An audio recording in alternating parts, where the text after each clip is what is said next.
हाँ जी, अस्सलाम वालेकुम। आगे डिस्कस करें तो आगे अपने पास आ जाता है सिस्टेमिक हाइपरटेंशन। बड़ी ही कॉमन बीमारी है।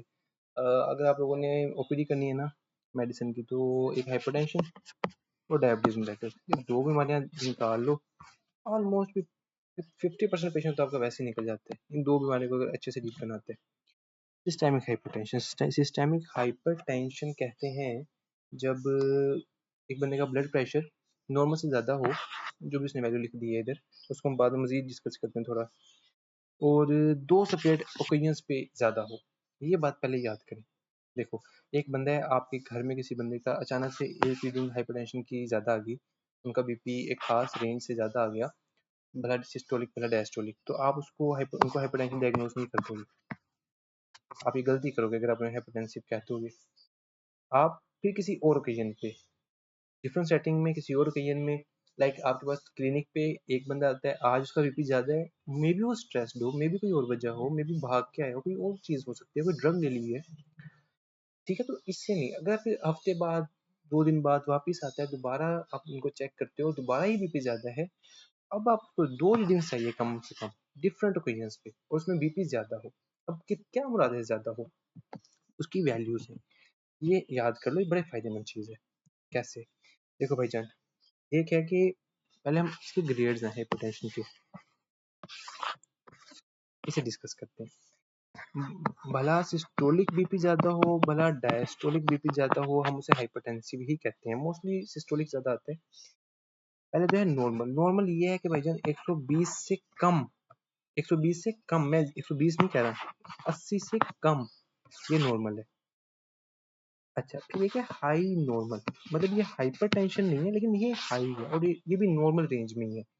वो है 120 से 139, इतना, या 80 से 90, इतना अगर आ रहा है ना, तो ये नॉर्मल है। तो इससे हम लोगों ने, उन्होंने वैल्यू जो आपकी बुक में लिखी हुई है ना, उन्होंने लिखी हुई है 140/90, एम आई राइट? वो 140/90, इससे नीचे नीचे नॉर्मल है। वो कहता है अगर ये या इससे ज्यादा है ना, तो सॉरी, मैंने ये वैल्यू लिखी हुई है 90, ये 89 है, 89, ठीक है, इससे ज्यादा है, मतलब कि 140 या 90, इतना या इससे ज्यादा अगर किसी बंदे का आएगा, तो वो हाइपरटेंशन तो है। अब उसका ग्रेड कौन सा है वो अलग बात है, वो हाइपरटेंशन तो है। तो आप ये वैल्यू याद करो सिर्फ, मेरा मशवरा है 140/90 याद करो, इतना या इससे ज्यादा हाइपरटेंशन इस रेंज में आ रहा है, तो टेस्ट इंड्यूस भी हो सकता है, लेकिन नॉर्मल है, ये नॉर्मल हाइपरटेंशन है, नॉर्मल सॉरी नॉर्मली हाई है, ठीक है। अब अपने पास आगे आगे ग्रेड।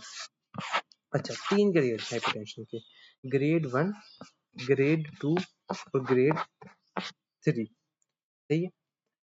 ग्रेड 3 पहले याद कर लो, ग्रेड 3 है कि 180 से ज्यादा, 180 या इससे ज्यादा, या 120, वैसे मैंने 20 भी पढ़ा है, 110 भी पढ़ा है, तो ये वेरी करते हैं, 120, 110, इससे या इससे ज्यादा। देखो कैसे याद कर सकते हैं, अगर एक फुट्टा, एक फुट्टा लो और एक डाई लो, जो फुट्टा होता है, स्केल होता है हमारा, स्केल में कितने फुट का होता है, 12 इंच होता है ना गालिबन, जो हमारा नॉर्मल स्केल होता है, और एक डाई रखो ऊपर। जो डाई होती है हमारे पास, डाई पे कितने डिग्री होते हैं, 180 डिग्री, तो 180 यहाँ से आ गया, 120 यहाँ।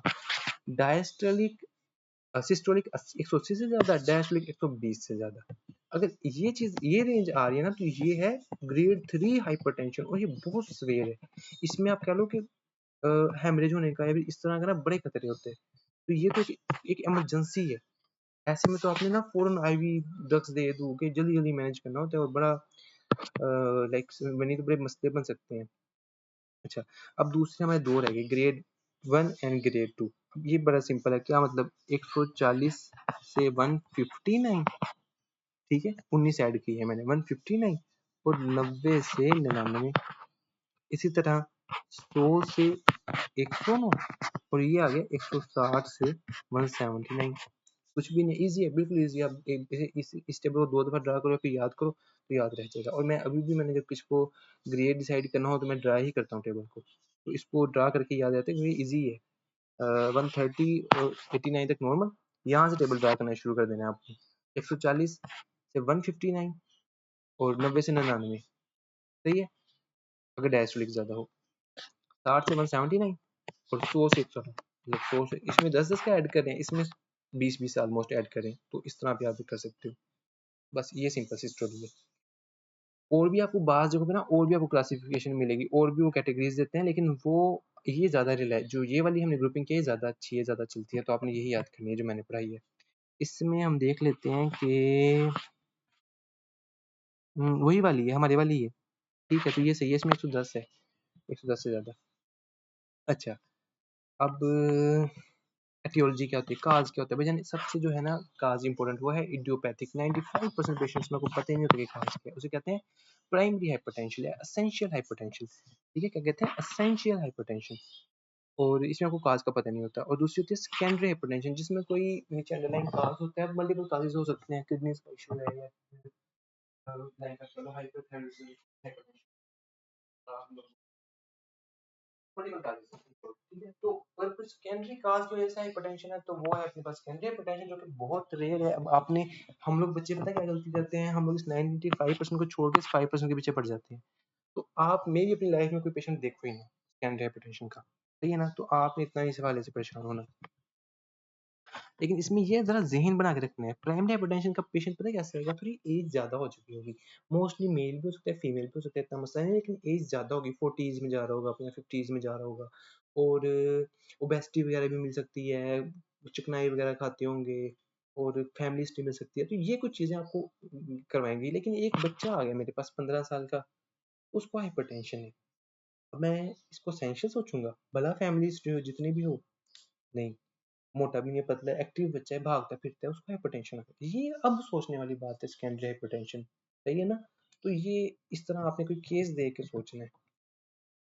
या फिर कोई आपका हाइपरटेंशन, एसेंशियल हाइपरटेंशन में भी तब सोचना होता है जब भी हाइपरटेंशन है ना बड़ी उम्र में, आपने नॉर्मली आपकी ट्रीटमेंट स्टार्ट कर देनी होती है।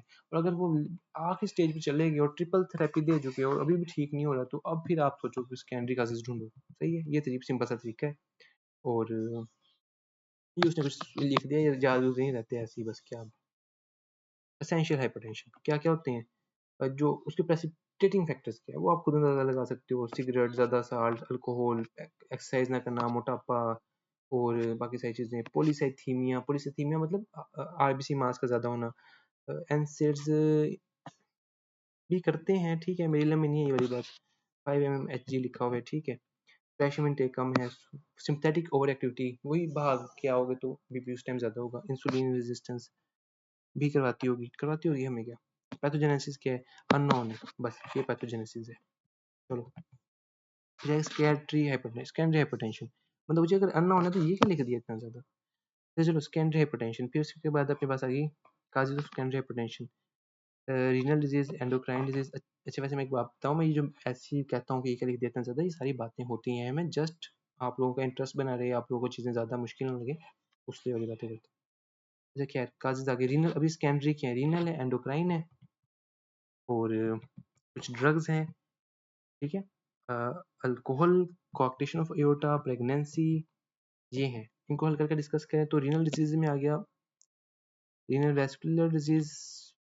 इसमें ना अगर रीनल वेसल्स का मसला हो ना, जैसे एथेरोस्क्लेरोसिस हो, या वेसल्स, किडनी की वेसल्स जो हैं वो उनकी नैरोइंग हो, तो किडनीज फील करती हैं कि खून की कमी है, प्लाज्मा कम है बॉडी में, तो वो ना फिर जोर लगा के रार सिस्टम एक्टिवेट रखती हैं।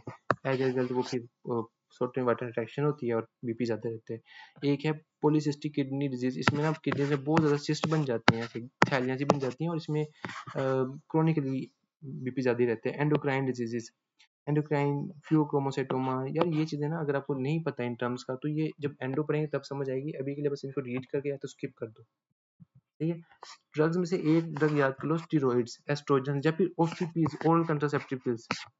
ओसीपीज याद कर लो, ये तो याद रह ही जाएंगे, फिर स्टीरॉइड्स याद कर लो। स्टीरॉइड्स तो पता है ना कि क्रीमो श्रीमो भी होते हैं, टीके भी होते हैं, हकीम भी देते हैं, तो ये भी बीपी बढ़ाते हैं। और दूसरे बर्थ कंट्रोल पिल्स होती हैं, ये भी बीपी बढ़ाती हैं। ठीक है, बस ये याद कर लो। अच्छा, और एनसेट्स तो अभी अभी मुझे भी पता चला आपके साथ कि ये भी बढ़ाती हैं, तो इनको करना है तो कर लो, नहीं तो मैथ नहीं याद रखना, क्योंकि इतनी कोई नहीं है link. Alcohol, coarctation of aorta and pregnancy, शराब पीने से ये भी होता है, वाटर रिटेंशन ज़्यादा होती है और उस वजह से होता होगा।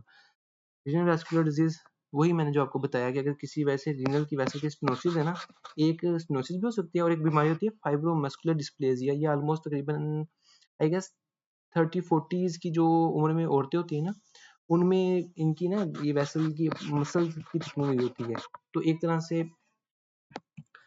अच्छा, तो वो फाइब्रोमस्कुलर डिस्प्लेजिया उसे कहते हैं, ठीक है? तो एक तरह से वही इफेक्ट आता है जो स्टेनोसिस का आता है ना, तो उसी तरह फिर वो किडनीज को सप्लाई कम जाती है, तो किडनीज समझती हैं कि वो है ही नहीं, प्लाज्मा है ही नहीं, तो वो फिर ग्लास का लेवल ज़्यादा करवा देती हैं, ठीक है? रेनिन रिलीज करवाएंगी जो कि एंजियोटेंसिन 2 में कन्वर्ट होगा, जो कि एंजियोटेंसिन 1 को 2 में कन्वर्ट करेगा और एल्डोस्टेरोन बनवाएगा, तो वो सारा मसला है। एल्डोस्टेरोन क्या करेगा? एल्डोस्टेरोन का फंक्शन याद रखें, एंडो में बहुत काम आएगा आपके, सोडियम वाटर रिटेंशन करवाते हैं किडनीज में, तो दूसरा क्या कराते हैं? पोटेशियम एक्सक्रीशन कराते हैं। फिलहाल इतना याद कर लें, ठीक है? ये काम करवाते हैं। अच्छा, तो इसका मतलब है कि कोई अगर कोई और मसला हो कि एल्डोस्टेरोन वैसे ही रिलीज हो रहा हो, कहाँ से रिलीज होता है? एड्रिनल्स में से रिलीज होता है, ये किडनीज के ऊपर पड़ी होती है एड्रिनल्स, इनकी जो कैप्स होते हैं ना किडनीज की, तो उनके ऊपर पड़ा होता है एड्रिनल ग्लैंड, यहाँ से एल्डोस्टेरोन रिलीज होता है। तो यही एल्डोस्टेरोन अगर वैसे ही रिलीज हो रहा हो, सपोज ट्यूमर है इसका एड्रिनल मेडुला को, तो यहाँ से एल्डोस्टेरोन रिलीज होगा, तो ये अकेला भी करवा सकता है, एक अकेला ही काफी है करवाने के लिए हाइपरटेंशन। सोडियम हाइपरटेंशन करवाएगा, प्लाज्मा लेवल ज्यादा हो जाएगा, हाइपरटेंशन हो जाएगी। रीनल वैस्कुलर डिजीज समझ गए कि कैसे सोडियम हाइपरटेंशन होती है, कैसे रेनिन ज्यादा हो रहा है, क्यों एंजियोटेंसिन 2 आ रहा है। इसको कहेंगे सेकेंडरी हाइपर एल्डोस्टेरोनिज्म, एल्डोस्टेरोन का लेवल ज्यादा होगा ना, क्योंकि समझिए ना बात को, सेकेंडरी काज है। और एक है प्राइमरी एल्डोस्टेरोनिज्म, कि कोई ट्यूमर है जिस तरह मैंने बताया, तो उसको कहते हैं कॉन सिंड्रोम। मुझको पहचान लो, मैं हूँ कौन, मैं हूँ एल्डोस्टेरोन। तो कॉन सिंड्रोम में एल्डोस्टेरोन का लेवल ज्यादा होता है, इसमें कोई भी काज हो सकते हैं, मोस्ट प्रोबेबली ट्यूमर है एड्रिनल इसका ग्लैंड का। तो एल्डोस्टेरोन ज्यादा, सोडियम वाटर रिटेंशन ज्यादा, हाइपरटेंशन। लॉन्ग स्टैंडिंग हाइपरटेंशन से क्या होगा कि पेरिफेरल वैस्कुलर डिजीज होंगी, रेजिस्टेंस ज्यादा होगी, सॉरी, ठीक है? मतलब पेरिफेरल रेजिस्टेंस ज्यादा इस तरह होगी कि चीजें अडेप्ट करती हैं, जो वेसल्स में ज्यादा प्रेशर रहा करेगा तो वेसल्स फिर अपने आप को कंस्ट्रिक्ट करेंगी और बीपी ज्यादा होगा, एक्स्ट्रा बात है, छोड़ो। क्लिनिकल सिम्टम्स क्या होंगे भाई? क्लिनिकल सिस्टम किसे नहीं पता, सर दर्द, सब ऑसिपिटल पल्सेटिंग हेडेक होते हैं, मतलब पीछे सर के पीछे वाली साइड पे पूरे सर का दर्द भी होता है बाजू का, वैसे वो ज्यादातर टेंशन हेडेक होते हैं, जो ज्यादा टेंशन लेने से होते हैं, बैंड लाइक हेडेक। सब ऑसिपिटल ओसिपिट के पीछे पीछे गर्दन के पास करके ज्यादा ज्यादा दर्द होना, और थ्रोबिंग हेडेक, पल्सेटिंग, जैसे कोई ऐसे हथौड़े मारो, लाइक उस तरह वाला, इतना ज्यादा भी नहीं, वो माइग्रेन में चली जाती है बात फिर। अच्छा, और अगर बंदे को कन्फ्यूजन हो, किसी को नज़र का मसला हो, उसमें सर दर्द होता है, उल्टियाँ वगैरह भी आ सकती हैं, ठीक है? इसे कहते हैं हाइपरटेंसिव एनकेफेलोपैथी। ये तब है अगर बहुत ज़्यादा हो, तब उल्टियाँ वगैरह आ सकती हैं, नाज़िया वगैरह हो सकते हैं, बेहोशी भी हो सकती है। अच्छा, secondary causes of hypertension if present, तो उसमें क्या हो सकता है? अगर अगर कहते हैं कि अगर सेकेंडरी हाइपरटेंशन है ना, तो उसमें उस बीमारी से रिलेटेड और बाकी दीगर मसले भी होंगे, तो इस तरीके से हम लोग डायग्नोज करेंगे कि वो सेकेंडरी के प्राइमरी है। अभी के लिए हमने याद नहीं करना। मेजोरिटी ऑफ पेशेंट्स हमें कैसे आएंगे कि उसको बस सिर्फ बीपी ज्यादा है, यही सिर्फ साइन हो सकते हैं, ठीक है? और बस बाकी उसने वैसे ही लिख दिया है। हाइपोटेंसिव हार्ट डिजीज हो तो उसमें लेफ्ट वेंट्रिकुलर हाइपरट्रोफी हो सकती है। मैंने आपको ये बात पहले बताई थी कि जो हमारे पास है ना, अगर सिस्टेमिक हाइपरटेंशन हो तो जो लेफ्ट वेंट्रिकल है उसको यहाँ ज्यादा जोर लगाना पड़ता है, थोड़ा ज्यादा काम करना पड़ता है, तो उसकी वजह से लेफ्ट वेंट्रिकुलर हाइपरट्रोफी भी होगी और बाद में लेफ्ट वेंट्रिकुलर फेलियर भी हो सकता है, हार्ट फेलियर भी हो सकता है, जो हम पढ़ के आए हैं पीछे, ड्यू टू सिस्टेमिक हाइपरटेंशन। सही है, तो ये एक बात इंपॉर्टेंट है इसमें। अच्छा जी, बाकी ये जी मसला है complications of heart failure by hypertension. भाईजान अगर बहुत ज़्यादा हाइपरटेंशन है, 180 या 180 या तो सिस्टोलिक है या डायस्टोलिक 120 है, तो ऐसे केसेस में बड़े खतरनाक स्ट्रोक हो सकता है, बंदे को हेमरेजिक स्ट्रोक हो सकता है, दिमाग की रग फट सकती है, हाइपरटेंसिव एनकेफेलोपैथी हो सकता है, वो भी यही है। सीवियर हाइपरटेंशन हो ना, तो उसमें मतलब न्यूरोलॉजिकल सिम्टम्स आने शुरू हो जाएंगे, बंदे को ना जुबान बोला नहीं जाएगा, नजर आना में मसला हो जाएगा, बेहोश हो जाएगा, सब अरेक्नोइड हेमरेज, ब्लीडिंग वही हो सकती है, डिमेंशिया हो सकता है, मेमोरी लॉस हो सकती है, छोटे छोटे मल्टीपल इंफार्क्ट होने से वक्त के साथ साथ। रेटिना पे भी खून की वेसल्स जानी है, उनमें भी मसला हो सकता है। क्या हो सकता है? पहला मसला हो सकता है कि उनमें टॉर्टुअस हो जाएंगी जो रीनल आर्टरीज हैं। उसके बाद क्या होगा, एट्रियोवेनस निपिंग होगी। एट्रियोवेनस निपिंग ये है कि ये सपोज एक आर्टरी गुजर रही है आंख के अंदर, रेटिना के अंदर बात कर रहे हैं, फंडोस्कोपी करके देख रहे हैं हम लोग, और ये सपोज एक वेन आ रही थी हमारे पास यहाँ से और ये ऐसे गुजर रही थी। अब किसी वजह से एक बंदे को हाइपरटेंशन है तो ये बहुत ज्यादा लाइक प्रेशर लगा रही है। एज ए रिजल्ट क्या होगा कि जो हमारे पास ये आ रही थी ना वेन आगे से गुजर रही थी, जो वेन गुजर रही थी ना उसकी फिर अब लाइक आप फर्क महसूस कर पा रहे हो, ये वेन आ रही थी और ये ऐसे जा रही है। अब ये प्रेशर इफेक्ट की वजह से आर्टरी के, इसे कहते हैं एवी निपिंग। एवी निपिंग तो वो उससे अगली स्टेज में वो मिलेगी ग्रेड 3 में। आपको कुछ कुछ वैसे फटना शुरू हो जाएंगी, इतना प्रेशर हो जाएगा, और वो फ्लेम शेप्ड हेमरेजेस मिलेंगे आपको, ठीक है। और उससे भी ज्यादा चला गया ग्रेड पेपिलोडीमा। पेपिलोडीमा ये होता है कि ऑप्टिक डिस्क जो होती है ना वहां पे सोजिश आ जाएगी, इतना फ्लूइड बाहर निकल आएगा। तो ये 4 ग्रेड्स हैं। अब ये देखो ना ऑप्थेल्मो के लिए पढ़ने वाले हैं, अब मेडिसिन में उन्होंने पढ़ा रहे हैं। अच्छा हार्ट की बात करें तो हाइपरट्रोफी हो जाएगी, लेफ्ट वेंट्रिकुलर हाइपरट्रोफी हो जाएगी। इस्कीमिक हार्ट डिजीज भी हो सकती है। कैसे हो सकती है हाइपरटेंशन से इस्कीमिक हार्ट डिजीज? यार बहुत सिंपल सी बात है। क्या हो गया, ये देखो ये लेफ्ट वेंट्रिकल है, पहले ये था इतना सा, ठीक है, अब ये हो गया इतना मोटा। अब भी इतना मोटा मसल हो गया, इस muscle due to left ventricular hypertrophy, तो इस मसल को आपको पता है इस्कीमिया होने का चांस ज्यादा है, इसकी सप्लाई भी ज्यादा होगी, डिमांड भी ज्यादा होगी, इस्कीमिया होने का चांस भी ज्यादा हो गया। इस्कीमिया होने का चांस ज्यादा हो गया तो इस्कीमिक हार्ट डिजीज होने का चांस ज्यादा हो गया, ज्यादा मसल मास हो गया ना। एओर्टिक डिसेक्शन मैंने आपको पहले पढ़ाया था बिल्कुल कि एओर्टा की 3 लेयर्स होती हैं। इंटिमा में ज्यादा प्रेशर हो तो इंटिमा से खून अंदर जाना शुरू कर देता है मीडिया के अंदर, और डिसेक्शन होती जाती है और बड़ी ही पेनफुल शार्प पेन होती है, आगे से पीछे जाती है बैक की तरफ इन इन द चेस्ट। अच्छा, फिर अपने पास किडनीज में भी, किडनीज में नेफ्रोसेक्लरोसिस होगी, जिसे कहते हैं इन शॉर्ट हाइपरटेंसिव नेफ्रोपैथी होगी, ठीक है। किडनीज यूरिया कैट का लेवल ज्यादा हो जाएगा, और कॉम्प्लिकेशंस उसने बड़ी शॉर्ट करके इधर लिख दी। यार ये अच्छी बात है, जो शॉर्ट करके लिख देता है ना बंदा, इसी पढ़ ले। एग्जामिनेशन ऑफ हाइपरटेंसिव पेशेंट है, कैसे करोगे एग्जामिनेशन? बंदा है, आपने खुद ही देख लिया कि बंदे को सर से लेके पाँव तक मसले हो सकते हैं। इसने ना ज्यादा इसका जो एग्जामिनेशन घूमना है, अगर मैं गलत नहीं हूँ तो इसने घुमाना है सेकेंडरी हाइपरटेंशन की तरफ, कुशिंग डिसीज को डायग्नोज करने के लिए, या फिर एक कोआक्टेशन ऑफ एओर्टा ढूंढने के लिए, या एक्रोमेगाली, पॉलीसाइथीमिया, यूरेमिया ढूंढने के लिए। और ये भी रेडियो फेमरल डिले जो होता है, ये होता है कोआक्टेशन ऑफ एओर्टा में। कोआक्टेशन ऑफ एओर्टा ये है कि लाइक हार्ट से एओर्टा निकल रही है ना, तो यहाँ उसकी कोआक्टेशन है, ठीक है, कोआक्टेशन है यहाँ से। तो एज ए रिजल्ट क्या होता है कि जो खून अब यहाँ से तो आगे इतना सही ज्यादा जा नहीं पा रहा, और जो ये वाली एओर्टा ना यहाँ से निकल रही होती है, वो वैसे जिन्होंने जाना होता है इधर लिम्स की तरफ, अपर लिम्स की तरफ, और जो डिसेंडिंग एओर्टा ने जाना होता है लोअर लिम्स की तरफ। तो अव्वल तो एक बात ये मिलती है कि ऊपर वाले अपर लिम्स में प्रेशर ज्यादा होगा, बीपी बहुत ज्यादा रहता होगा क्योंकि ज्यादा खून तो उधर ही जा रहा है, और नीचे में बीपी कम होता होगा। एक ये फर्क मिलेगा कोऑक्टेशन ऑफ एओर्टा में, और दूसरा आपको ये मिलेगा कि देखो अब है ना, यहाँ से नहीं जा पा रहा अपने पास, यहाँ से इतना ज्यादा कोऑक्टेशन है तो इतना ज्यादा नहीं जा पा रहा ब्लड, तो इसकी वजह से ना कुछ और चैनल्स होते हैं, मतलब वो सब क्लेवियन में जाएगा, सब क्लेवियन से वो इंटरकोस्टल में जाएगा, इंटरकोस्टल से वो इंटरकोस्टल नहीं, इंटरनल थोरेसिक में जाएगा, इंटरनल थोरेसिक आर्टरी से इंटरकोस्टल में जाएगा, इंटरकोस्टल से हो फिर दोबारा वो इधर आएगा, फिर डिसेंडिंग एओर्टा में आएगा। तो मोस्ट ऑफ द खून, जो खून ऊपर जाना था वो तो डायरेक्टली चला जाएगा लिम्स में, जो लोअर लिम्स में जाना था ना वो ये वाला रास्ता फॉलो करके आएगा, क्योंकि यहाँ से रास्ता बंद है कोऑक्टेशन ऑफ एओर्टा में। तो वो ये वाला रास्ता, इतना लंबा रास्ता फॉलो करके आएगा, तो उस वजह से ना यहाँ पल्स पहले आएगी, रेडियल पल्स पहले आएगी, फेमरल पल्स बाद में फील होगी। तो आप एक अंगूठा रखोगे रेडियल पे, एक रखोगे फेमरल में, तो आपको रेडियो फेमरल डिले फील होगा। ये मैंने इसलिए पढ़ाया है कि मुझे उम्मीद है कि आगे आपके ये टॉपिक आना है कोऑक्टेशन ऑफ एओर्टा, तब दोबारा डिस्कस करेंगे। अच्छा यार ये सारे बचे, ठीक है, इसको इतना डिटेल में नहीं जाऊंगा। अगर आप लोगों को जरूरत हुई किसी भी पॉइंट को मजीद समझने की, आप लोग मुझे कमेंट्स में बताएंगे, मैं आपको वो टॉपिक ज्यादा समझा दूंगा। इन्वेस्टिगेशन क्या करवाओगे? इन्वेस्टिगेशन आपने तमाम सिस्टम्स चेक करने हैं, जहाँ जहाँ मसला हो सकता है। किडनीज का लिए चेक करो, खून पॉलीसेथीमिया चेक करो, ये इट्सल्फ एक काज है हाइपरटेंशन का।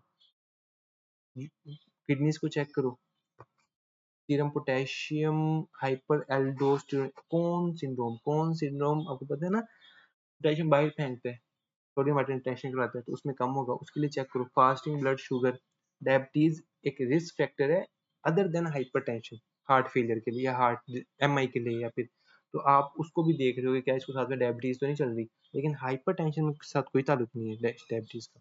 अच्छा, लिपिड प्रोफाइल चेक करो। हाइपरलिपिडेमिया इटसेल्फ एक रिस्क फैक्टर है एथेरोस्क्लेरोसिस का। ये भी हाइपरटेंशन का रिस्क फैक्टर नहीं है। हाइपरटेंशन होना, एथेरोस्क्लेरोसिस होना, डायबिटीज होना, ओबेसिटी होना, ये सब चीजें दिल के मसले पैदा करेंगी। तो इसलिए हम साथ में वो भी देख रहे हैं कि कहीं ये भी चल रहे हो तो साथ में इनको भी डील करें। यूरिक एसिड चेक करना, मतलब अजीब बात, urine, urea catenin, uric acid, ये तीनों ही किडनीज के लिए हैं। चलो ठीक है। फिर अपने पास वैसे करने करने अपने सारे होते हैं। इसे इन शॉर्ट में कहना चाह रहा था कि आरएफटीज लिख देता वो। ईसीजी करवा लिया आपने, एक्सरे करा लिया, एको करा ली, मेडिसिन का ये एक बात है भाईजान, करवाने को कुछ भी करवा सकते हो आप। फिर अपने पास है special investigation for secondary hypertension, ये हम तब करेंगे जब हम लोग एंडो पढ़ चुके होंगे, तो इसको भी डिस्कस करने में टाइम का वेस्ट होने से मैनेजमेंट क्या है, क्या करनी है भाईजान। हु शुड बी ट्रीटेड, पहली बात तो ये मेडिसिन देनी किसे है। सबसे पहले अगर तो माइल्ड हाइपरटेंशन है तो आप उसकी ना दो चीजें सेट करो, मतलब एक चीज सेट करो, लाइफ स्टाइल मॉडिफिकेशन सेट करो, जिसमें आपने उसकी रेगुलर एक्सरसाइज ऐड करवानी है, लो साल्ट डाइट ऐड करवानी है, वाटर रिडक्शन कर वेट रिडक्शन करवानी है, उसे कहना है कि 30 मिनट ब्रिस्क वॉक करनी है रोज, ठीक है। ये कुछ चीजें करवानी है, इसी से आपका हाइपरटेंशन, माइल्ड हाइपरटेंशन कंट्रोल हो जाएगा। ये जनरल मेजर्स आ गई। अच्छा, अगर अभी भी कंट्रोल नहीं हो रहा, अब आप स्टार्ट करवाओगे, मतलब ड्रग स्टार्ट करवा रहे हैं एंटी हाइपरटेंसिव, अगर नहीं कंट्रोल हो रहा इससे, जनरल मेजर से कंट्रोल नहीं हो रहा, same goes for diabetes. Diabetes में सबसे पहले वेट लॉस करो, वॉक करो, ये सब करो, इससे कंट्रोल नहीं हो रहा, अब ड्रग्स की तरफ जाएंगे। अभी हम डिस्कस करें हाइपरटेंशन। अच्छा, पहले आगे ड्रग थेरेपी में सबसे पहले सिंगल ड्रग थेरेपी, एक दो, इनमें से कोई भी स्टार्ट कर, मेजरली ये तीन है, thyroid, beta blockers, ACE inhibitors, नहीं बीटा ब्लॉकर्स नहीं, calcium channel blockers, alpha blockers भी नहीं, ये जो बाकी तीन है ना, पहले इन तीन में से एक स्टार्ट कराना होता है, depending upon the scenario. Patient को कुछ देखना होता है कि अगर शुगर है तो एज इनहिबिटर ज़्यादा बेहतर है, एड्स 55 से ज़्यादा उम्र है तो, मतलब ये आप बात याद ना करो, इन शॉर्ट इनमें से एक स्टार्ट कराना होता है। वो अच्छा, वो स्टार्ट करवा दिया, अब उससे आपने जिसकी डोज थी वो नहीं, उससे अभी आप उसको फॉलो अप पे बुलाओगे, भाई 2 हफ्ते बाद दोबारा आना है, ये रूटीन से खानी है, वो आएगा 2 हफ्ते बाद, फिर चेक करोगे नहीं भाई नहीं सही हुआ, ठीक हो गया तो बस बात खत्म, नहीं सही हुआ तो एक कोर्स स्टार्ट करा दो। मतलब जो बाकी दो थी ना, हमने सपोज मैंने पेशेंट को स्टार्ट करी थायराइड डायबिटिक्स, वो आया, वो नहीं ठीक हुआ, मैंने अब एस इनहिबिटर साथ में स्टार्ट करवा दी, इसे कहते हैं डुअल थेरेपी या कॉम्बिनेशन थेरेपी। अच्छा जी, ये स्टार्ट होती रही। अब जनाब, एक तो है कि ठीक हो गया, अगर ठीक हो गया तो चलता रहेगा, दूसरा है नहीं ठीक हुआ, हफ्ते 2 हफ्ते बाद दोबारा आया, या हफ्ते बाद दोबारा आया, अभी भी ठीक नहीं हुआ तो मैं तीसरी स्टार्ट कर दूंगा, साथ में कैल्शियम चैनल ब्लॉकर भी कोई ऐड कर दूंगा, तो वो अब शुरू हो जाएगा। तो अब हो जाएगी ट्रिपल ड्रग थेरेपी इसे कहेंगे। अच्छा जी, हफ्ते बाद फिर दोबारा आया, एक तो है कि ठीक हो गया, दूसरा है कि नहीं ठीक हुआ। अगर अब भी ठीक ना हुआ ना, जब ट्रिपल ड्रग थेरेपी भी ठीक ना हुआ और हमने देखा कि कंप्लायंस भी सही है, लाइफ स्टाइल मॉडिफिकेशंस भी हैं, तो अब हम स्टार्ट करेंगे सोचना सेकेंडरी काजेस। डुअल थेरेपी के तरीकों से कुछ कॉम्बोज बताए हुए हैं आपको कि आप ये कॉम्बोज दे सकते हैं, और इन शॉर्ट आप कोई भी कॉम्बो दे सकते हैं। ये पेशेंट टू पेशेंट वेरी करता है, और ये चीज़ आती है लाइफ के साथ, वक्त के साथ साथ आती है कि क्या किसको क्या देनी है। अच्छा, डायबिटिक्स आगे, कैसे बीपी कम करेंगे, आसान भाषा में पानी कम करके। बीटा ब्लॉकर्स, कैसे बीपी कम करेंगे, आसान भाषा में, बीटा ब्लॉकर्स, एक तो एक ना बीटा ब्लॉकर्स का काम है दिल को स्लो करना, दिल को इजी रखना, दूसरा ये वेजोडाइलेटर्स भी हैं, सही है, मतलब बीपी भी कम करते हैं। तो बीटा ब्लॉकर्स, आई गेस ये शायद मैं कंफ्यूज हो रहा हूँ, लेकिन क्या इनका बीपी कंट्रोल करने में भी इनका रोल है, वो आपको देखना पड़ेगा कि वेजोडाइलेशन कैसे करते हैं। अच्छा जी, अब बीटा ब्लॉकर्स की टाइप्स होती हैं, एक होती है कार्डियो सिलेक्टिव जो सिर्फ दिल पे एक्ट करते हैं, दूसरी होती है नॉन सिलेक्टिव, एक होती है सिलेक्टिव बीटा ब्लॉकर्स, एक होती है नॉन सिलेक्टिव बीटा ब्लॉकर्स। जो सिलेक्टिव होती हैं वो सिर्फ दिल पे एक्ट करती हैं, ठीक है, और उनमें ये आ गई एटिनोलोल, मेट्रोप्रोलोल और बिसोप्रोलोल, ये आ गई, और एक होती है सिलेक्टिव जो कि बीटा 2 रिसेप्टर्स पे भी एक्ट करती हैं, सही है। तो दिल के ऊपर होते हैं बीटा 1 रिसेप्टर्स, जो सिर्फ उन पे एक्ट करते हैं उनको कहते हैं कार्डियो सिलेक्टिव, और बाकी वैसेस पे होते हैं बीटा 2, या फिर लंग्स के ऊपर होते हैं बीटा 2, या फिर वो क्या होते हैं कोर्निया में होते हैं बीटा 2, तो खैर मतलब बाकी जगहों पे होते हैं, तो अगर उन पे भी दोनों पे एक्ट करनी है बीटा 1 बीटा 2 पे, तो वो है नॉन कार्डियोस्लेक्टिव।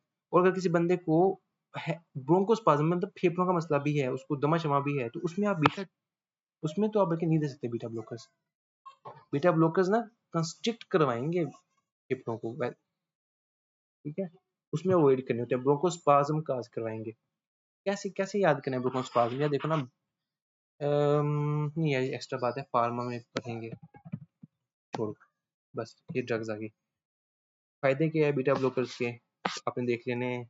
यंग और माइग्रेन के पेशेंट्स में इसका फ़ायदा है, क्योंकि माइग्रेन के लिए बीटा ब्लॉकर्स भी देते हैं, तो वो भी उसके लिए भी दवाई चल जाएगी, और हार्ट बीपी के लिए भी चल जाएगी। कैल्शियम चैनल ब्लॉकर्स आ गए, ये भी स्मूथ मसल्स के ऊपर कैल्शियम चैनल्स को ब्लॉक करके वेसोडाइलेशन करवाते हैं। तो इसमें 2 क्लासेस हैं, नॉन डाइहाइड्रोपिरिडीन और डाइहाइड्रोपिरिडीन्स, ठीक है?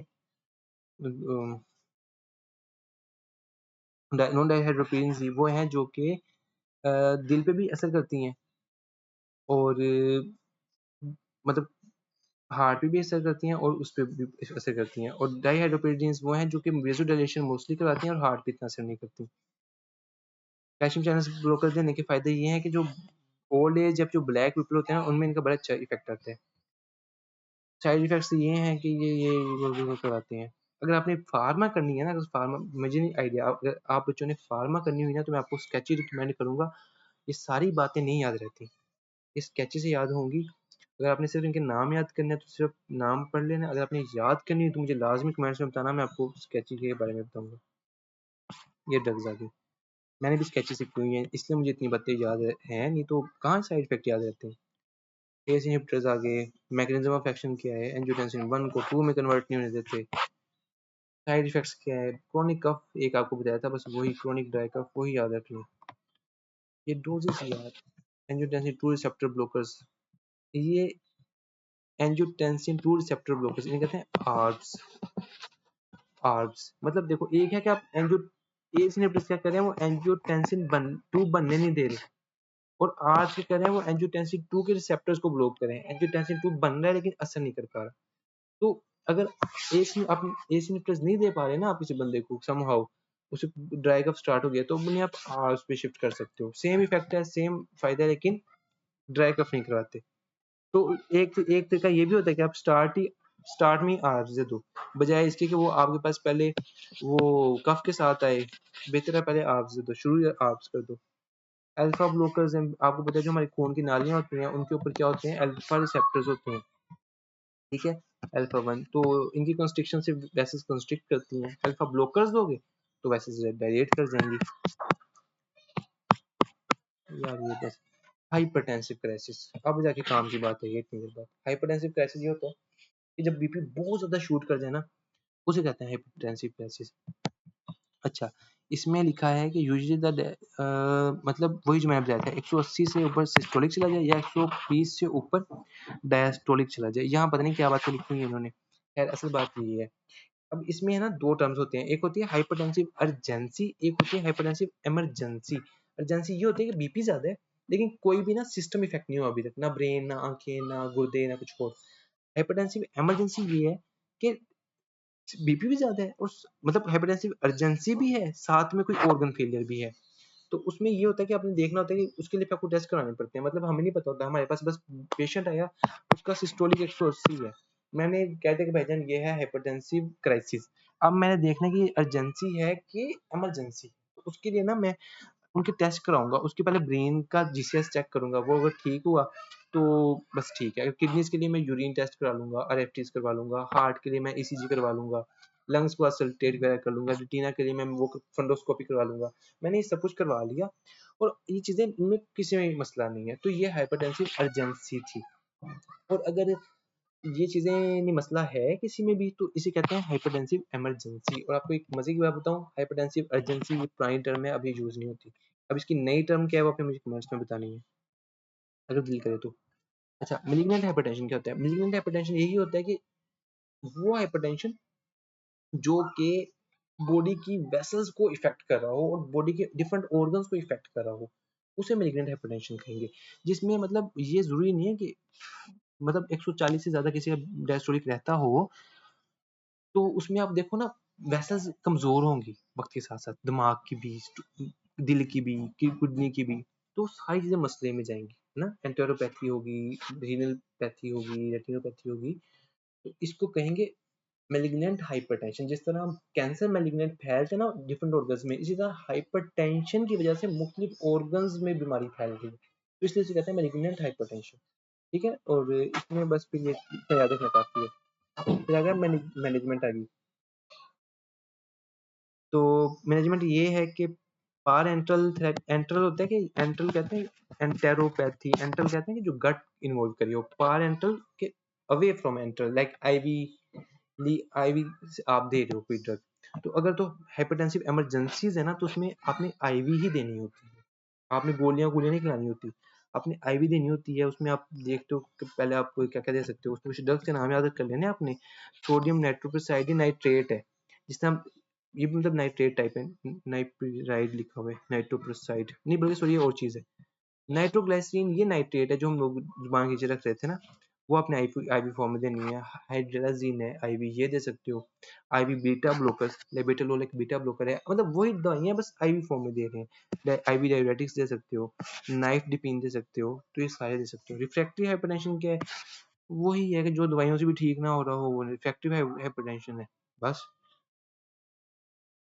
ठीक है, और इसमें अगर रिफ्रैक्टिव हाइपरटेंशन अगर आपको मिल जाए ना, तो फिर आपने सेकेंडरी हाइपरटेंशन के कागज ढूंढना शुरू कर देना। मतलब पेशेंट आया, सब सारी दवाइयां दे दी, ठीक खा रहा है, फिर भी ठीक नहीं हो रहा, तो आपने रिफ्रैक्टिव हाइपरटेंशन सोच के उसके लिए सेकेंडरी कागज ढूंढना शुरू कर देंगे। अच्छा, इंडिकेशन सिलेक्शन, एंजाइना में क्या देना है? Beta blocker calcium channel. MI में देना है बीटा ब्लॉकर, एफी में बीटा ब्लॉकर, हार्ट क्लियर में एएस इनहिबिटर। ये गलत लिखे होंगे क्या? अब एस इनहिबिटर नाइट्रेट्स, ठीक है, ये भी देना है, नो डाउट देना है। बीटा ब्लॉकर्स क्यों नहीं दे रहे, इतने इंपॉर्टेंट है, ठीक है ना। डायबिटीज मेलाइटस, अच्छा सॉरी, ये हाइपरटेंशन है और साथ में ये, अब सॉरी से अब समझिए, हाइपरटेंशन है और साथ में उसको अगर एंजाइना भी हो, तो प्रेफरेबली आप बीटा ब्लॉकर या कैल्शियम चैनल ब्लॉकर स्टार्ट कराओ। एमआई हो तो बीटा ब्लॉकर स्टार्ट कराओ, एफib हो तो बीटा ब्लॉकर, हार्ट फेलियर हो तो एस इनहिबिटर्स, डायबिटीज हो तो एस इनहिबिटर्स। इतना कुछ याद करने की जरूरत नहीं है वैसे सीखता हूँ तो। जो अच्छी बात आपने याद रखनी है ना, वो ये याद रखनी है कि अगर शुगर भी है ना साथ में, बीपी का मसला, शुगर का मसला इकट्ठा चल रहा होता है अक्सर, तो आप लोगों ने ना उसको एस इनहिबिटर स्टार्ट करवाना है, ठीक है। अच्छा, दूसरी बात ये याद रखो कि अगर एक बंदे को दमा का मसला है ना, फेफड़ों का मसला है, तो बीटा ब्लॉकर नहीं देने, बीटा ब्लॉकर स्पाज्म कराते हैं, ठीक है। अच्छा, एक बंदे को गाउट है ना, तो आपने नहीं, सारी नहीं, थायजाइड डायरेटिक्स नहीं देनी, उससे ना यूरिक एसिड का अटैक होता है। अच्छा, और देखें तो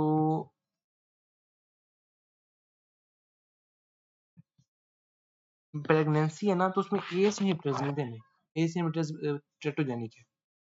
चलो जी, बस इतने बहुत है। फिर आ गया इस्कीमिक हार्ट डिजीज। अच्छा, इस्कीमिक हार्ट डिजीज क्या होता है? यार ये एमआई कोई मायोकार्डियल इस्कीम ही होता है, एमआई होता है, और क्या होता है?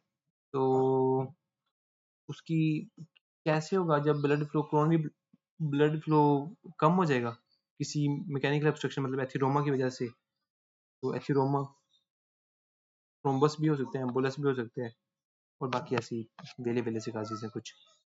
और दूसरा है कि मायोकार्डियल ऑक्सीजन रिक्वायरमेंट ज़्यादा हो जाए। देखो भाईजान, आपने ना बैलेंस रखना है आपकी। एक है कि सप्लाई और डिमांड में बैलेंस रहना चाहिए। जब तक बैलेंस है ना सप्लाई और डिमांड में, तब तक कोई मसला नहीं। जिस तरह एक स्टेबल एंजाइना के पेशेंट में होते हैं, अगर डिमांड ज्यादा कर दी ना आपने, भाग भूख के मसल्स की, हार्ट की डिमांड ज्यादा कर दी और सप्लाई आप उतनी नहीं बढ़ा पाए, अब मसला।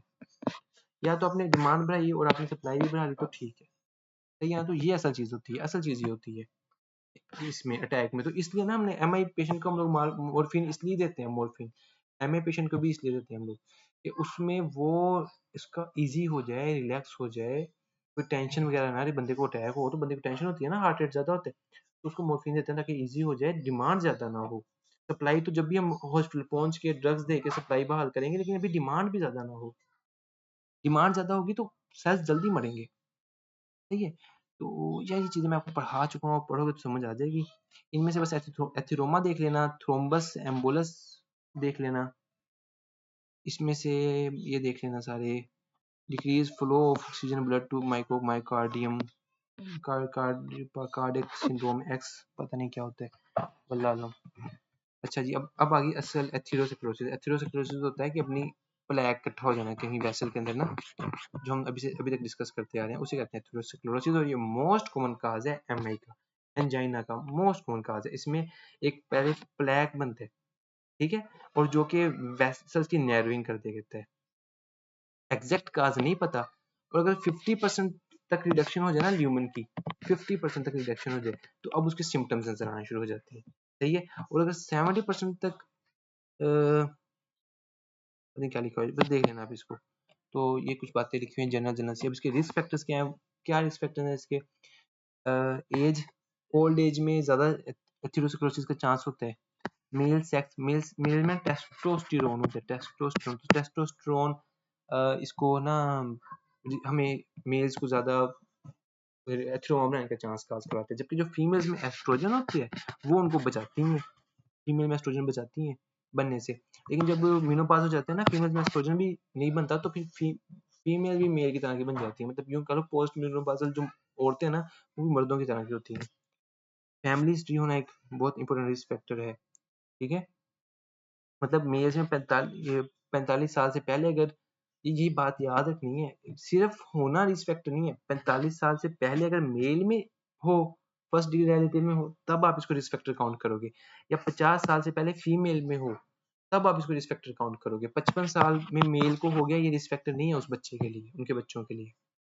या फिर आप कह लो कि 60 साल में फीमेल को हो गया, तो ये रिस्क फैक्टर नहीं है उसके बच्चे के लिए, ठीक है। मॉडिफाइबल रिस्क फैक्टर्स कौन से होते हैं? जो कि आप खुद ठीक कर सकते हो, जो कि हम लोग एडवाइस करते हैं कि भाईजान अपनी लिपिड प्रोफाइल अपनी ठीक करो, कोलेस्ट्रॉल चिकनाई कम खाओ, बीपी का ख्याल रखो, सिगरेट छोड़ दो, शुगर छोड़ दो। और शुगर तो नहीं छोड़ सकते, दवाइयाँ वगैरह इस्तेमाल करो, शुगर कंट्रोल में रखो, और मोटापा करो, एक्सरसाइज करो, अल्कोहल छोड़ दो, डाइटरी हैबिट्स ठीक करो। यार कहाँ से आ गया, चलो अब दूसरे हैं। वैसे तो उसने कहा मोस्ट कॉमन काज जो है ना इस एमआई का, वो है एथेरोस्क्लेरोमा। उसने कुछ नॉन एथेरोस्क्लेरोटिक काजेस भी लिख दिए हैं, तो ये हम लोग इसको देखेंगे बाद में कभी जिंदगी रही तो। अब आ गया coronary artery disease. Coronary artery disease क्या होता है? ये वही मतलब एथिरोमा बन गया किसी क्रोनरी वेसल में, और उसकी वजह से ही ये सब कुछ stable angina, unstable angina, MI, heart failure, ये सब कुछ हो सकता है। मतलब अभी तक यही बातें पढ़ते आ रहे हैं, मेरा ख्याल है कोई नई बातें करें। एंजाइना पेक्टोरलिस क्या होता है, ये आपने, मुझे नहीं लगता ये बताने की जरूरत है। स्टेबल एंजाइना क्या होता है, एमआई क्या होता है, ये सारे एक्यूट क्रोनिक सिंड्रोम्स हैं। तीन होते हैं एक्यूट क्रोनिक सिंड्रोम। एक होता है एंजाइना, एक होता है स्टेमी, एक होता है एनस्टेमी। मतलब वो जो भी है, लेकिन खैर ये तीन होते हैं। टाइप्स ऑफ एंजाइना हमने देख लिया, ये बता देता हूँ आपको। क्लासिकल और एक्सेप्शनल एंजाइना, जिसको स्टेबल एंजाइना भी कहते हैं, भागने पे होगा, रेस्ट पे ठीक हो जाएगा, नेट्रोग्लिसरीन लेंगे ठीक हो जाएगा। वेरिएंट और प्रिंस मेटल एंजाइना, इसमें ये होता है कि इसमें ना आपकी जो वेसल्स होती है ना, वो उसमें ना पता नहीं अजीब उनको शौक चढ़ा होता है, तो वो ना अपने आप कंस्ट्रिक्ट कर जाती हैं, क्योंकि एथिरोमा नहीं है कोई किसी किसी किस्म का, लेकिन जो वेसल्स है ना वो कंस्ट्रिक्ट कर जाती हैं, स्पाज्म हो जाता है उनका, ठीक है। तो स्पाज्म होने से ना सप्लाई हार्ट हो जाती है, और बंदे को एंजाइना स्टार्ट हो जाता है। बैठे बैठे कुछ भी नहीं हुआ, अचानक से वो स्टार्ट हो गया, तो इसे कहते हैं प्रिंस मेटल एंजाइना। और इसमें इसमें ना प्रेजेंट ऐसे ही करते हैं कि, लेकिन देखो ये होगा रेस्ट में, सही है। और ये फिर अपने आप दोबारा ठीक भी जाते हैं, तो बहाल हो जाते हैं। वैसे इसके लिए हम लोग कैल्शियम चैनल ब्लॉकर सीखते हैं। और इसकी एसोसिएशन देखो, ये early in the morning mostly patients को होता है, और इसको ना सोते हुए उठा देते, नींद से उठा देते हैं। फिर तीसरी टाइप आ गई अनस्टेबल एंजाइना, जिसमें मैंने आपको बताया था कि एथिरोमा तो जो पड़ा हुआ है वो पड़ा हुआ था, स्टेबल एंजाइना था, लेकिन अचानक से उसमें क्या हुआ, उसमें उधर सम की वजह से थ्रोम्बोसिस बनना स्टार्ट हो गया। अब ये अनस्टेबल एंजाइना है, और ये एमआई की तरफ भी जा सकते हैं अगर हमने फौरन इसको अगर ये बीच में ना रुका। फिर डिक्यूबिटस नॉकटर्नल कार्डियक सिंड्रोम, मुझे नहीं आइडिया। अच्छा, features of clinical stable angina, यार अभी वही है सारे एमआई वाले ही हैं। मगर ये है कि शॉर्ट टाइम तक होगा, रिवर्सिबल होगा, रेस्ट से ठीक हो जाएगा, एक्सर्शन से होगा, यही कुछ बातें उसने घुमा फिरा के करते रहनी है। इसको बंदा क्या ही करे। डिफरेंशियल डायग्नोसिस आ गया, वही दोबारा बातें आ गई, सेम सेम। ग्रेड्स आ गए, एंजाइना के ग्रेड्स आ गए। ये यही होने हैं जिस तरह हमें उसका डिस्प्ले के ग्रेड्स नहीं थे कि एक ये है कि स्ट्रेनस फिजिकल एक्टिविटी कर लेते हैं, जब स्ट्रेनस फिजिकल एक्टिविटी करते हैं ना तब एंजाइना होता है। एक ये है कि कुछ इतनी भी स्ट्रेनस नहीं लेकिन मीडियोकर सी ऑर्डिनरी सी फिजिकल एक्टिविटी की, सीढ़ियाँ चढ़ना उतरना, उससे हो गया। ग्रेड 3 है कि उसको ना हल्की फुल्की बस जिस तरह के वॉशरूम तक गया तो उससे हो गया। और 14 ये है कि बिल्कुल ही कोई काम कर ही नहीं सकता, रेस्ट पे भी हो गया। वही सेम सेम ग्रेड्स। इन्वेस्टिगेशन आपने करा ली, ईसीजी करा लिया आपने, एक्सरसाइज टॉलरेंस टेस्ट, वही हमें जो पढ़ के आए थे कि इसमें ट्रेडमिल में चढ़ा के ईसीजी मशीन लगा देते हैं और इसमें स्टेबल एंजाइना आपको नजर आएगा, वैसे आपको ईसीजी नॉर्मल आएगी। तो इसमें आपको मैंने पता पढ़ाया था कि आप फिजिकली भी करा सकते हो और फार्माकोलॉजिकली भी इंड्यूस करवा सकते हो टेस्ट को। तो उसके बाद फिर आप इसी में रिपोर्ट कर लोगे। लेकिन ये ना बड़ा एहतियात से करना पड़ता है। आप उसको वो करवाओ जानबूझ के, आप उसको एंजाइना करवा रहे हो खुद, है ना, इंड्यूस करवा रहे हो, एंजाइना करवाओगे, बाद में पता चले वो अचानक से वहाँ वो रप्चर हो जाए, थ्रोम्बोसिस स्टार्ट हो जाए, एमआई हो जाए, बंदा वहाँ मर जाए, बस फिर आप तो गए। तो मतलब ये जरा इतना अच्छी चीज नहीं है। इसमें इसमें लिखा भी हुआ है इधर कि आपने फौरन टर्मिनेट कर देना जब इनमें से कोई भी मसला आपको नजर आए। अच्छा जी, इंडिकेशंस क्या है, इंडिकेशंस क्या है, इंटरप्रिटेशन क्या है। इंटरप्रिटेशन देख लेते हैं कि थोड़ी सी काम की चीज़ है कि हमारी कोशिश ये होती है, बल्कि नहीं ये कुछ और लिखा हुआ है, ये पता नहीं क्या क्या लिखा हुआ है। आइसोटोप स्कैनिंग, ये वही जो थेलियम स्कैनिंग वगैरह पढ़ के आया था ना शुरू में कि उसे रेडियोस्टोप देते हैं तो वो उठा लेते हैं। यार ये इतनी डिटेल में पढ़ने की बिल्कुल ज़रूरत नहीं है, ये तो हमारी बुक्स में इतना नहीं होगा, ये बहुत ज़्यादा है। ईसीजी आ गया, कोरोनरी एंजियोग्राफी आ गई, मतलब किसे याद रहेगी इतनी इंडिकेशंस। मैनेजमेंट आ गई, वही है सब कुछ, स्मोक स्मोक लो, एक्सरसाइज कराओ, स्पेसिफिक मेडिकल मैनेजमेंट आ गई, वही सब कुछ। दो एक्यूट अटैक है तो जुबान के नीचे नाइट्रोग्लिसरीन रख दो, सही है। और फर्दर अटैक से बचाने के लिए उसको beta blockers, calcium channel blockers वगैरह इस्तेमाल करो। नाइट्रेट्स क्या करेंगे, वेज़ोडाइलेशन करवाएंगे। और लॉन्ग एक होते हैं, लॉन्ग एक होते हैं शॉर्ट एक्टिंग होते हैं जो हमने उस टाइम देने होते हैं जब अटैक चल रहा हो, जो जुबान के नीचे रखते हैं। और कुछ होते हैं लॉन्ग एक्टिंग जो आपने लंबा सा, लाइक अगर उसने बार बार उसका मसला हो रहा है ना तो लंबा सा चलाने के लिए होते हैं। तो बीटा ब्लॉकर्स होते हैं वो, वही बातें साथ कैल्शियम कैल्शियम एगोनिस्ट होते हैं। एस्पिरिन, एस्पिरिन पता ही है ना, डिस्प्रिन एस्पिरिन के नाम से आती है और ये खून को पतला करने वाली एक गोली है, सही है। और अगर किसी बंदे को एमआई स्टार्ट होना तो आपने एक काम ये करना होता है कि उसको एस्पिरिन देनी होती है, 300 mg की गालिबन होती है, 325 mg की, 300 बल्कि 25 mg की होती है। तो एक एस्पिरिन की गोली उसको कहनी होती है कि चबा के खा ले, चबा के खा ले, ये बात याद रखनी है, चूसनी नहीं है, चबा के खा ले एक एस्पिरिन। तो उसने बताया हुआ है कि एक और आधी गोली खा ले, 1.5 गोली खा ले, तो इतनी डोज बन जाती होगी। ये 200-250 की एक है, तो आधी मिला दी तो 375 बन गया ये तो। मतलब 1.5 गोली खानी होती है एस्पिरिन की, डिस्प्रिन की, वो उसे कहोगे चबा के खा ले। और दूसरा उसको नाइट्रोग्लिसरीन उसके नीचे जुबान के नीचे रख देनी होती है, चूसनी वो बस रखनी होती है और आपने कुछ नहीं चूसना चूसना नहीं होता उससे। तो बस ये आप कर सकते हो। उसके अलावा उनको थोड़ा सा रिलैक्स रखो, इजी रखो, उनको फौरन हॉस्पिटल ले जाओ, ये आप कर सकते हो। अच्छा, रीवैस्कुलराइजेशन, यार कैबेज ये दोबारा क्यों आई जा रही है चीजें सारी। Percutaneous transluminal coronary angioplasty, इसमें बस ये होता है कि आप ना जाते हो फेमरल आर्टरी के थ्रू, परक्यूटेनियस मतलब स्किन के नीचे से, तो वहां से जाते हो और जाके फिर और उसी को करते करते डिसेंडिंग एयोटा से, एयोटा एयोटा से, एयोटा की जो पहली एयोटा निकलती, दो ब्रांचेस रहते हैं ना, कोरोनरी राइट और लेफ्ट। तो आप फेमरल आर्टरी से होते होते यहाँ तक आते हो, फिर राइट या लेफ्ट जो भी आपको लगे कि इस साइड का एमआई है, तो उसमें जाते हो, उसमें जाके फिर वहां जाके थ्रोम्बोसिस को खत्म कर देते हो, तो इसे कहते हैं। वो कोरोनरी आर्टरी बाईपास ग्राफ्टिंग, ये कैबेज है जो बाईपास का ऑपरेशन, बड़ा ऑपरेशन होता है, ओपन ऑपरेशन होता है, इसे खोलते हैं और जहाँ भी जिस जिस में थ्रोम्बोसिस हो ना, तो उसमें एक बाईपास आर्टरी लगा देते हैं जो कि उसको ऐसे वो कर लेती है। बस इतना इतना आना चाहिए। अभी कैबेज के लिए कितना लिखा हुआ है, टाइप्स ऑफ कैबेज, लाइक क्या, बहुत ज्यादा इन्फॉर्मेशन है। फिर आ गया अपने पास preventive factor, pre operative factors क्या करने नहीं करने हमने। अप्रोच एक्सपेरिमेंटल अप्रोच भाई जा। अच्छा जी। Unstable angina and acute chronic, भाई एक्यूट क्रोनरी सिंड्रोम की 3 टाइप्स हैं। इसमें लिखा है अनस्टेबल एंजाइना, हाँ सॉरी स्टेबल एंजाइना नहीं आता, acute chronic unstable angina, STEMI STEMI और एनस्टेमी। अभी स्टेमी एनस्टेमी में बताता हूँ क्या है, अब टाइम आ गया कुछ बताने का। अनस्टेबल एंजाइना तो पता चल गया ना। स्टेमी ये है कि एसटी एलिवेटेड एमआई, कि एमआई हुआ है, इंफाक्शन हो रही है मसल्स की, और जो आपकी ईसीजी पे ना एसटी एलिवेशन भी है, तो ये है स्टेमी। और अगर एमआई2 हुआ है, इंफाक्शन हुआ है, ट्रोपाई ज्यादा है लेकिन एलिवेशन नहीं है, एसटी एलिवेशन नहीं है ये भी, तो ये है एनस्टेमी, नॉन एसटी एलिवेटेड एमआई। बस इतनी सी बात है।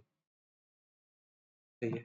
मैनेजमेंट कैसे करनी है कि अगर किसी बंदे को एमआई हो गया सच में, हॉस्पिटल पहुंचो, बेड रेस्ट करवाओ, ऑक्सीजन दो, सिडेटिव दो। वो सिडेटिव देने का मकसद है कि वो टेंशन ना लें, और सिस्टोलिक ब्लड प्रेशर को मेंटेन करो है। और अब आप दो असल थेरेपी, जो मेन आपकी थेरेपी वो है खून पतला करने वाली दवाइयाँ और थ्रोम्बोसिस को खत्म करने वाली दवाई, जिस तरह के हेपरिन खून को पतला करेगी, एंटी प्लेटलेट्स मजीद प्लेटलेट्स को वहाँ एग्रीगेट नहीं होने देगी, नाइट्रेट्स नाले को खोलेगी, बीटा ब्लोकर्स नाले को खोलेगी। एंटीप्लेटलेट्स और एंटी प्लेटलेट्स क्या काम करेगी, मैंने बता दिया कि वो मजीद उसको नहीं करने देगी। एंटीप्लेटलेट्स क्या करेगी, प्लेटलेट्स की एग्रीगेशन को रोकेगी। और ये फार्मा अगर आपने पढ़नी है तो आपने लाजमी मुझे बता देना, मैं आपको आप लोगों को ना बहुत अच्छे लेक्चर्स बता दूंगा इसके लिए। अच्छा, फिर नाइट्रेट्स दे दिए। इसके लिए ना एक वैसे निमोनिक होता था, मैं बताऊँ, आप बस वो याद कर लो, मेरे हिसाब से वो बहुत बेहतर है जाएंगे सबका। ये है एमआई की ट्रीटमेंट, वो है मोना बैच, ठीक है, मोना बैच ये ट्रीटमेंट होती है एमआई की।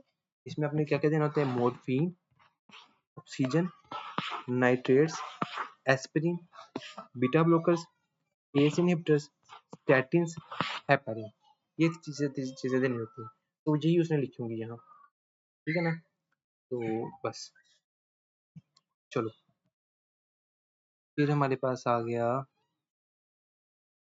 वही सेम बात नहीं, अब stable unstable MI heart failure में क्या क्या है, एमआई आ गया, अब वही एमआई फिर circadian periodicity, I don't know क्या होता है।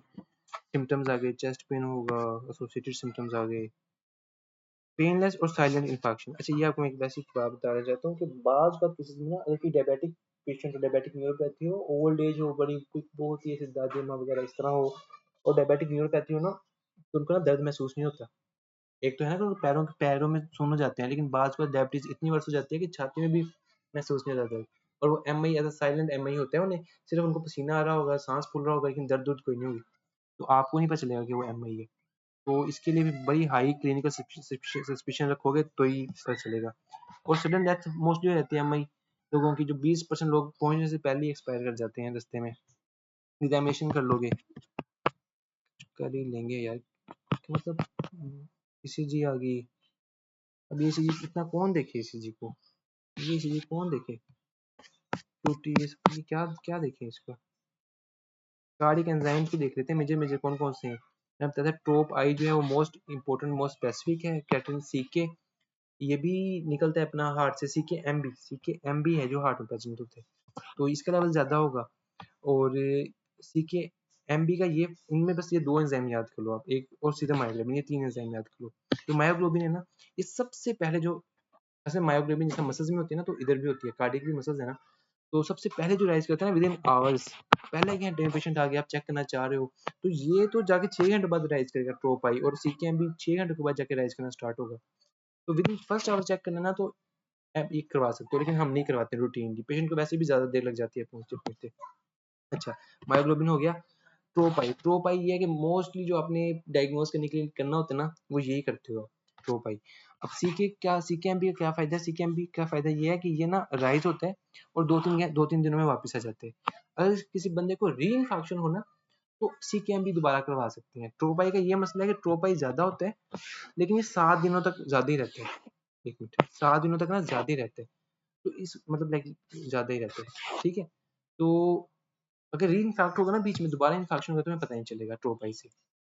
लेकिन CKMB का ये फायदा है कि ये 2-3 दिन में वापस आ जाता है। अगर उसके बाद दोबारा इन्फेक्ट होगा ना, इसका लेवल दोबारा राइज हो गया कि 4 दिनों बाद MI से 4 दिनों बाद आपने देखा CKMB का लेवल दोबारा जाता है, तो ये री इन्फेक्ट है कि दोबारा से कोई इन्फेक्शन हुई है।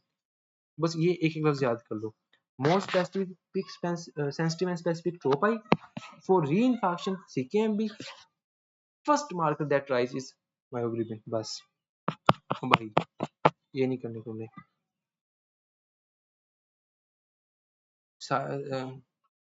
साइज का कैसे अंदाजा लगता है? अच्छा पता नहीं कैसे अंदाजा लगता है, मैनेजमेंट कैसे करनी है। अब ये है आई गेस जो अब ये अपनी हॉस्पिटल मैनेजमेंट है या डिस्चार्ज के बाद मैनेजमेंट है। ये हॉस्पिटल हॉस्पिटल मैनेजमेंट ही है और इसमें वही चलना है जो मैं आपको बताया था। मोना बैश मोना मोना बैश वही देने, ठीक है। और इनमें से जो आप घर पे दे सकते हो वो नाइट्रेट दे सकते हो जुबान के नीचे, और दूसरा एस्पिरिन दे सकते हो 300 mg चबा के। अच्छा फिर अपने पास आ गया हॉस्पिटल पहुंच के आपने एक तो ये देनी ना बेसिक, साथ में आप थ्रोम्बोलिटिक एजेंट्स भी दे सकते हो थ्रोम्बस को तोड़ने के लिए। और स्ट्रेप्टोकाइनेज ये भी दे सकते हो। स्ट्रेप्टोकाइनेज का एक टीका होता है एसटी के नाम से आता है इंजेक्शन इसके, ये एक दफा लाइफ में लग सकता है सिर्फ, और ये बड़ा ही फायदेमंद है। एक दफा लाइफ में लग सकता है, दोबारा लगाओगे ना तो एलर्जिक रिएक्शन हो जाएगा। तो इसको ना एक दफा जिसको लग जाए फिर उसको याद रखना पड़ता है कि मुझे लगा हुआ है, और वो बताता है कि मैंने मुझे ये दोबारा नहीं लगवाना। खानदान को पता होना चाहिए। अच्छा जी, एंटीकोगुलेंट्स आ गए, ये हेपरिन एस्पिरिन वगैरह। ये मैनेजमेंट करनी हुई ना एमआई की, ये कर लेना बस। और इंडिकेशंस ऑफ करनी हुई तो ये कर लेना बस। तो बहुत कुछ लिखा हुआ है। Treatment secondary risk stratification for MI, cardiac arrhythmias आ गए। ये बाद में स्टार्ट करते हैं अगले लेक्चर।